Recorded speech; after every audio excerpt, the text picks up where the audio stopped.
threats to democracy and the American people in general in modern-day America is psychological warfare. The use of semantics and white guilt to silence the ongoing practice by the left of historical revisionism. The taking down of monuments and statues associated with the Confederates in the same manner that ISIS declared a military campaign to destroy ancient monuments and artifacts in the ancient city of Palmyra in Syria and the Mosul Museum in Iraq. Now, there is no difference at all between what ISIS has done and what today, only after the Democrats lost the 2016 presidential election, have begun doing here in America. The left has declared an ideological war on the right, created not only to silence and destroy the party at all costs, but also to divide the nation and continue stigmatizing the right in order to usher in the Purple Revolution or the formation of a new Democratic Party.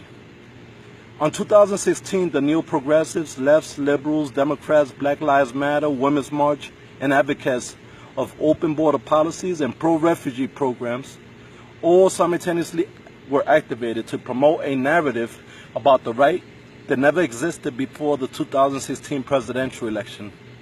And after the left lost all three houses, what occurred next is nothing short of an attack on the right of all Americans to exercise freedom of speech.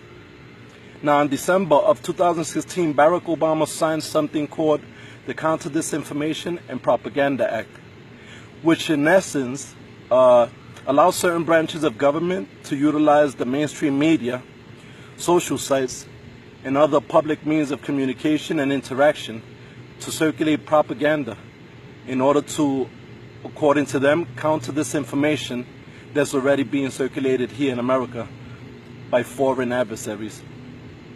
Now, in January of 2017, although Obama was no longer president, Obama gave a speech claiming fake news defeated Hillary Clinton and it has become a real threat to democracy. A few weeks later, Mark Zuckerberg claimed that he would be working on solutions to combat what Facebook might identify as fake news, and on the same week, Google made a similar promise. By the end of the month, Facebook formed a group called the Renegade Group to control and or moderate the circulation of information on Facebook, and Google created an algorithm to push right-wing news outlets to the last page of their search engine. YouTube has also deactivated 98% of right-wing channels. So in essence, neo-progressive technocrats now have a monopoly on the circulation of information and can now choose what information they deem appropriate and inappropriate for general distribution. This is the part where idiomatics plays an important part in our ideas of right and wrong and what defines fake news. According to the First Amendment, freedom of press is identified as the freedom to circulate opinions without censorship from the government. Now, the key word here is opinion, not facts, but opinions, which is the reason why many news networks such as CNN can publish a story, then retract the story, no matter how it has affected politics or society, with absolutely no repercussions.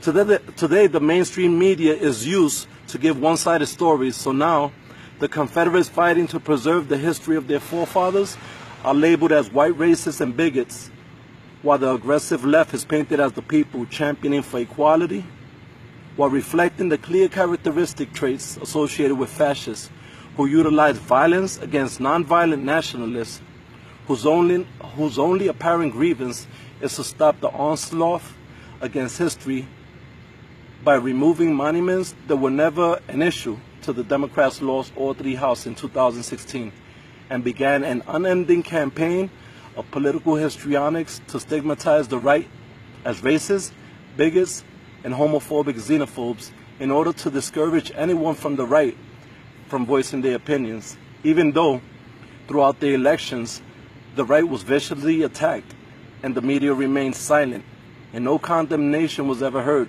from anyone because, according to them, the left was still fighting and beating the racist right-wingers. What happened in Charlottesville, Virginia has zero to do with racism and everything to do with the right of a people to rally in favor or against an idea without being beaten, attacked, and assaulted by fascist left-wing groups claiming to champion for democracy and tolerance. Do you believe the presence of KKK and Aryan Brotherhood, who just so happened to be walking between the thin line that separated the right from the left in this rally, was the result of great news coverage? I don't think so.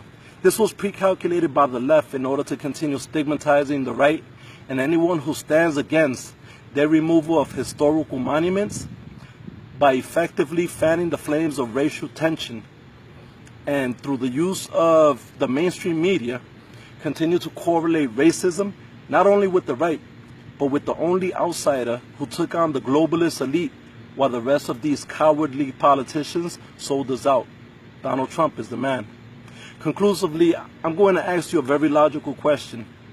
If Confederate monuments are as offensive as the Democrats, liberals, and the neo-progressives claim to be, and serve as nothing more than a reminder of a past they'd rather forget, then what purpose do movies like The Birth of a Nation serve? What about Slave by Name, or 12 Years a Slave, and 500 years later?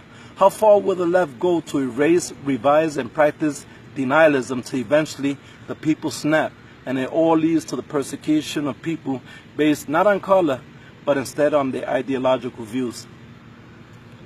This is why we have to understand that what's going on here is not a race war, but instead an ideological war.